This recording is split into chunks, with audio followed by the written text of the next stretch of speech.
Hello and welcome to a special edition of Buffoon of the Week. Normally we're a show that reviews last week's news and current events in search of people who said or did something so heinously stupid that we need to share it with our fellow Foonies. That's you. And normally we'd ask you to decide who was the biggest buffoon of the week.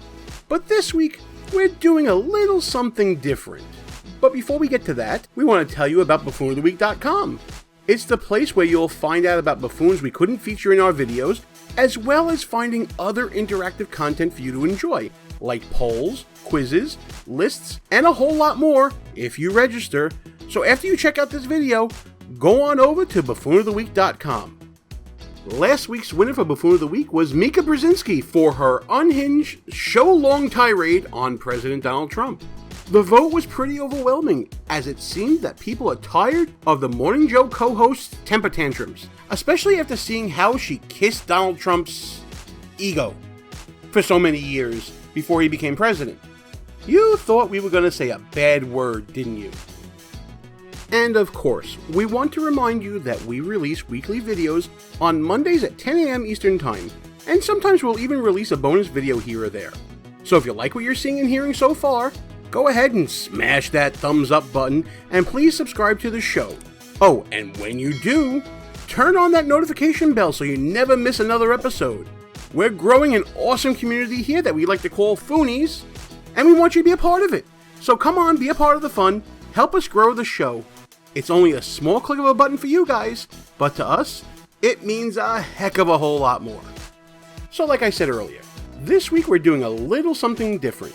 Instead of picking our usual nominees, we're listing off our top 5 buffoonish fails from last week's Democratic National Convention. After all, it's not like there was a lot of other buffoonery going on in the news last week, right? Oh, well, of course, I meant except that. Oh, that happened too? Oh, you gotta be kidding me with all this. More of this? There's more of this? Who does this? What are you talking about? Alright guys, I get it. There's always a lot of buffoonery going on. So definitely go to buffoonoftheweek.com and our social media on Facebook and Twitter to get your full dose of buffoonery. But for now, let's keep going forward. Let's go forward with this countdown of the top 5 DNC fails. Like what you see so far? Go ahead and smash that thumbs up button. Also, leave us a comment and tell us what you're thinking. And don't forget to subscribe so you never miss another show.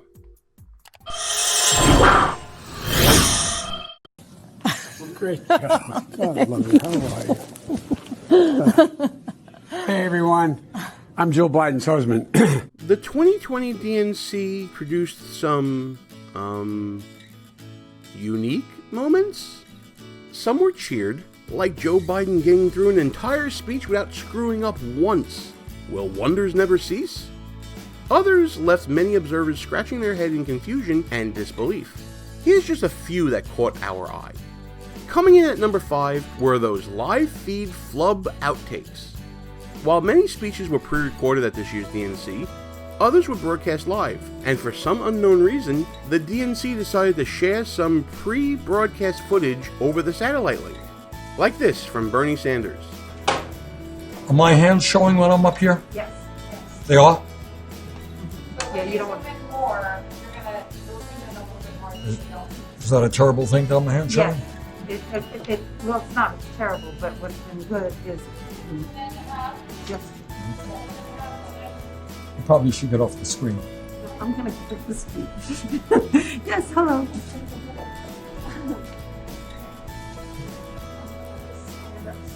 Stop it. Enough. Stop. Whoa there, Bernie. Your wife's just trying to help. And how about this from Michigan Governor Gretchen Whitmer? It's not just Shark Week. It's Shark Week.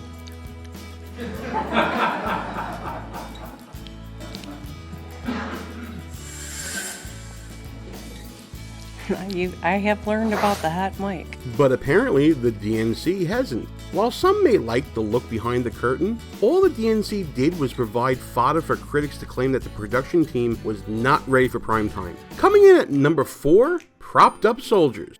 Did you catch this during the roll call of states? Joe Biden honors our service. Do you see those soldiers in the shot?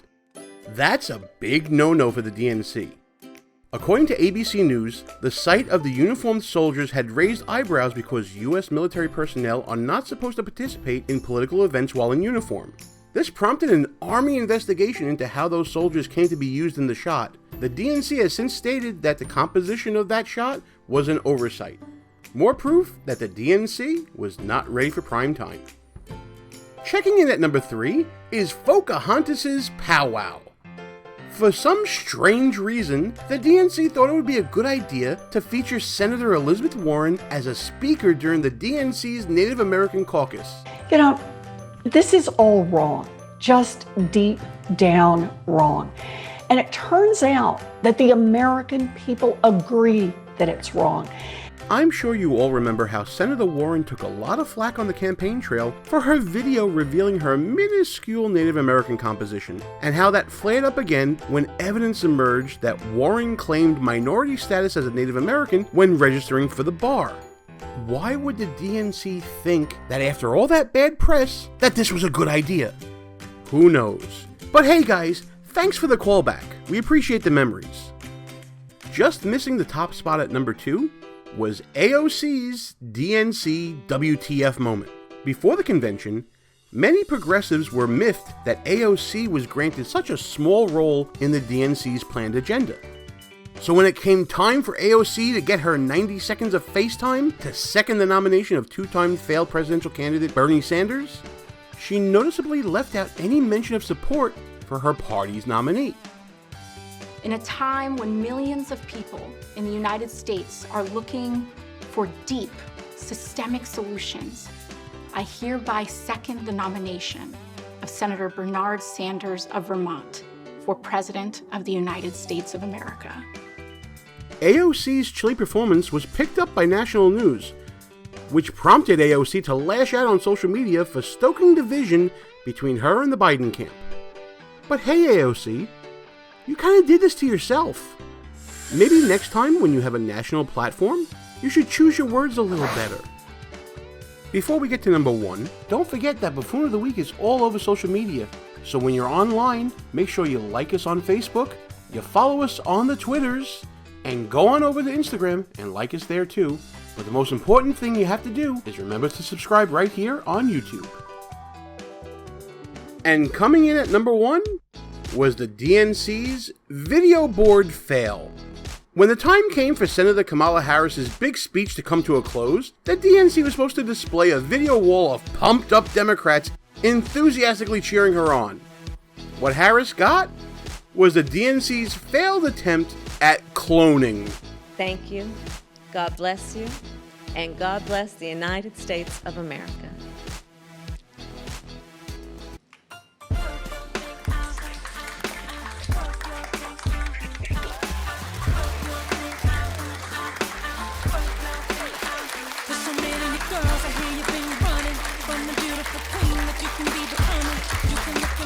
Okay, freeze it right here. Look at the video wall closely, and you'll notice that there are 3 people duplicated on the screen. You mean to tell us that the DNC couldn't find enough supporters to put up on a video board? It's like a bad game of memory.